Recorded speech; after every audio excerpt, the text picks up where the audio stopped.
Hey guys, what's going on? Joe's Neon here. Just continuing video of my project for my my baby woodchuck that Chuck Richards sent me. And I really didn't give you guys a good look at how the fit and finish came out on those scales, but I'm really happy with the way it came out.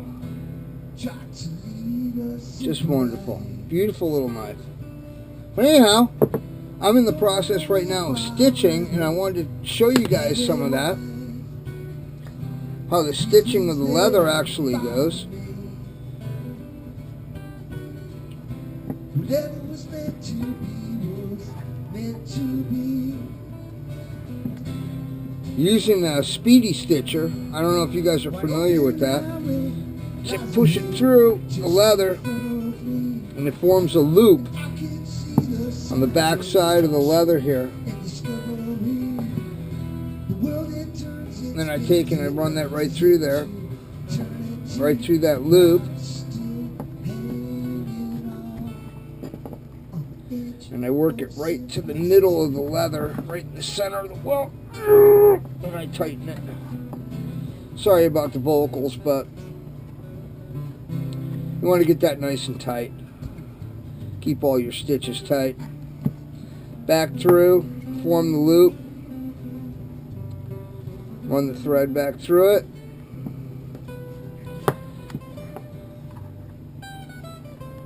Pull it in. Cinch it tight.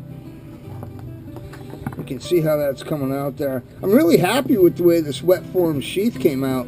It's absolutely beautiful, and I'll show you the fit in a minute, how that knife fits in there. Oh, just absolutely perfect. But let's talk a minute about how I mark the holes that I use for the stitching. I use this bit right here to mark all my holes where they need to be drilled, and then I take a Dremel tool, and I drill the holes at a 1/16 of an inch, and that helps the needle fit fit through there nicely. So I push the needle through, pull it back, forms that loop.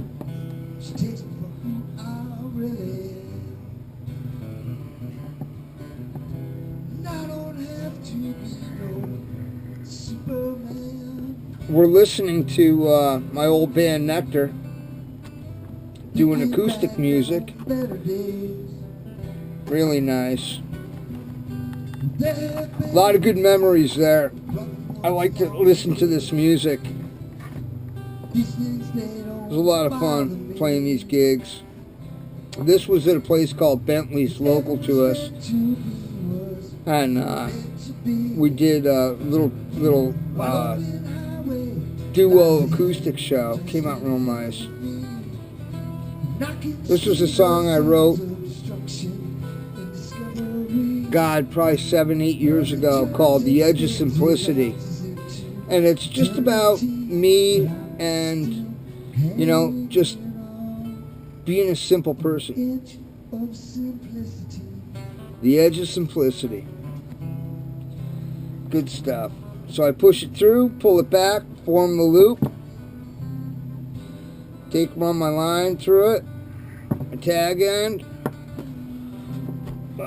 pull it back through, line it to the center of the welt, and cinch it.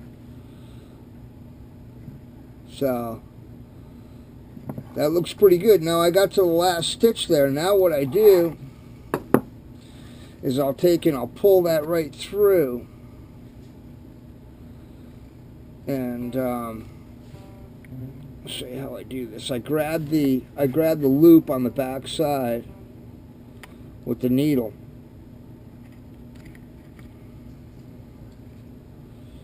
Whoop. And pull it through.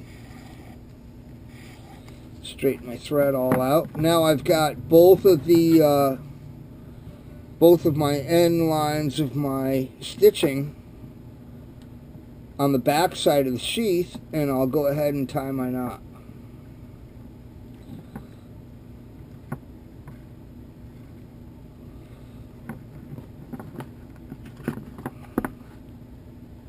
Cinch it down good. Then I'll go ahead and I'll do an overhand knot again. And cinch it down good and tight. Then I'll take my knife here and I'll just trim this right off. My friends come park next to me. I was there, I just couldn't see. Take the excess, and I save this stuff because I always find a way to use it. Don't have my lighter. Try to lead a simple life. Don't know if I'm that is shot.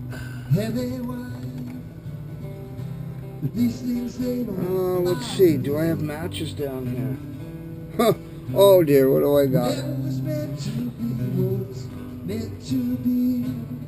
Well, I can melt those afterwards. So that's what I'm left with after stitching for the wet form sheath, and you can see the way this fits in here.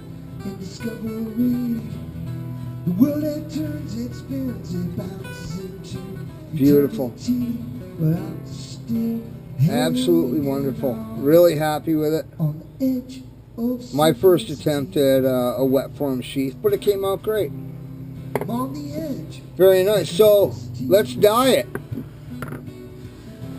I like to put a piece of paper down so that I don't get my bench all messed up. And of course, like I told you guys before, with that leather dye, you want to wear rubber gloves, because if you don't and you get it on your skin, it's not pretty. So let's see how this sheath takes some dye. What was I thinking? 7 minutes and 43 seconds into the video, and I haven't even had a sip of PBR yet. Come on! How come you guys didn't say something?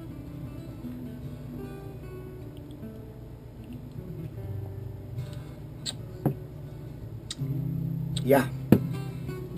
Okay, here we go. We got the EcoFlow. Inner cap wants to come out.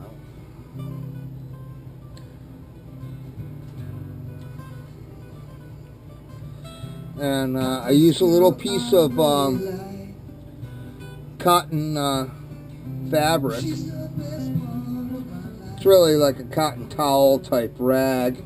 I like that stuff because it really holds the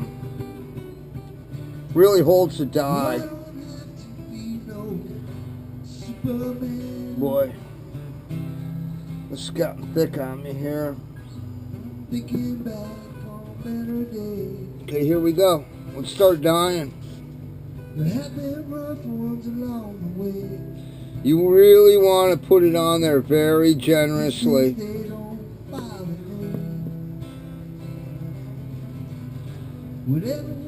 You know, get a good even coat on there and rub it right in.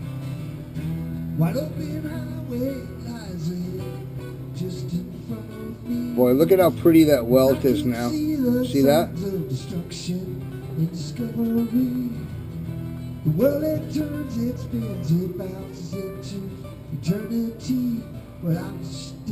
You just really want to keep going over the surfaces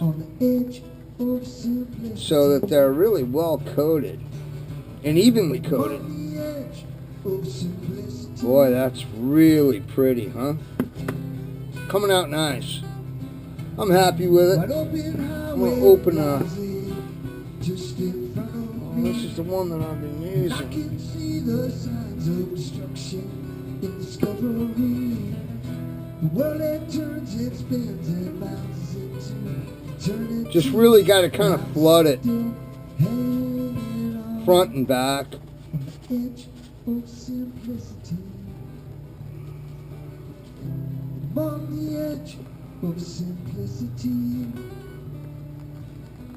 This dyeing process is amazing what it actually does to the leather. The way the leather changes and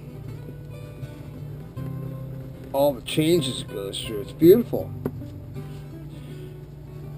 Really makes the color jump right out. And we'll just keep going here with the dye. And I'm sorry if this is a boring process, but I thought maybe some of you guys would like to see how the leather is dyed and the process that it takes to dye the leather. So now there's some areas that are really difficult to get to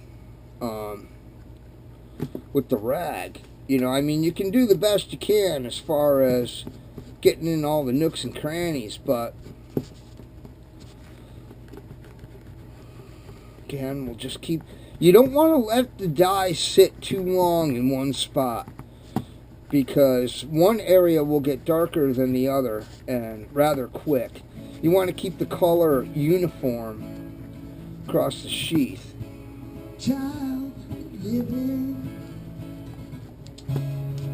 So what I'll do now is I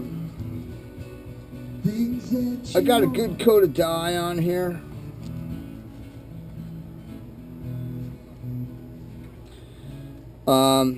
I want to get a little dye on the inside of the sheath, and of course I want to dye inside the belt loop. So to do that, what I use is a paintbrush. Go right down in there in the dye, and we'll go right on the inside here and we'll dye that opening really well.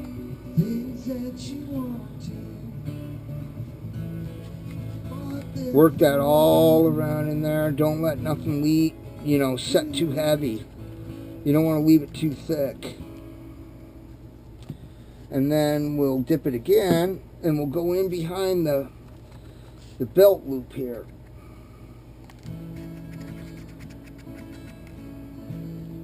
Get that dye all mixed in there nicely.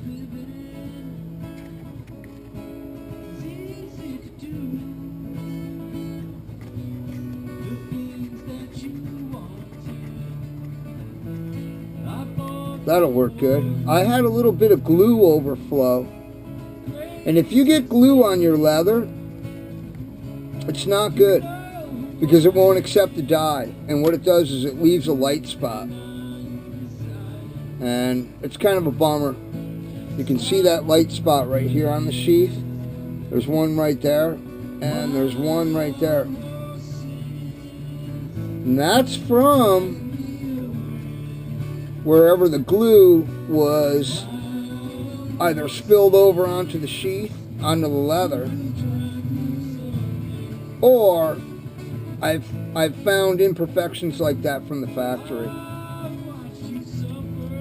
But you just want to even out your dye. You know, it's kind of doing a second wipe on it.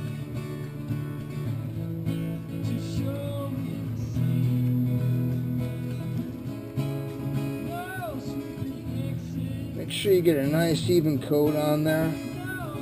Brings out all the color. Boy, I'm happy with that. For my first wet form sheath, move this out of the way here, guys and gals.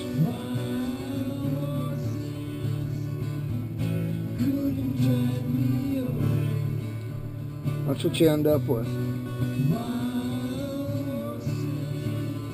So I'm just going to even out this dye a little bit more. And what I'll do is let this set for overnight. And I'll shoot another video showing you the finished product.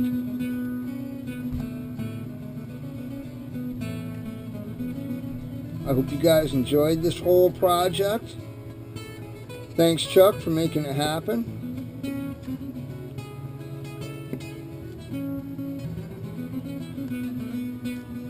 I don't want to get nothing on my knife, but I want you to be able to see my knife. And the sheath.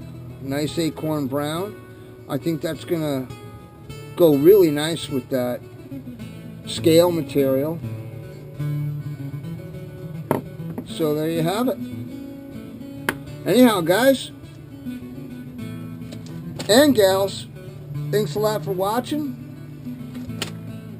It's the second step of the knife project, and I will be back with the completion of the sheath and the knife, and we'll put them together, see how it looks. Thanks a lot for watching. I'll talk to you guys soon. Thanks.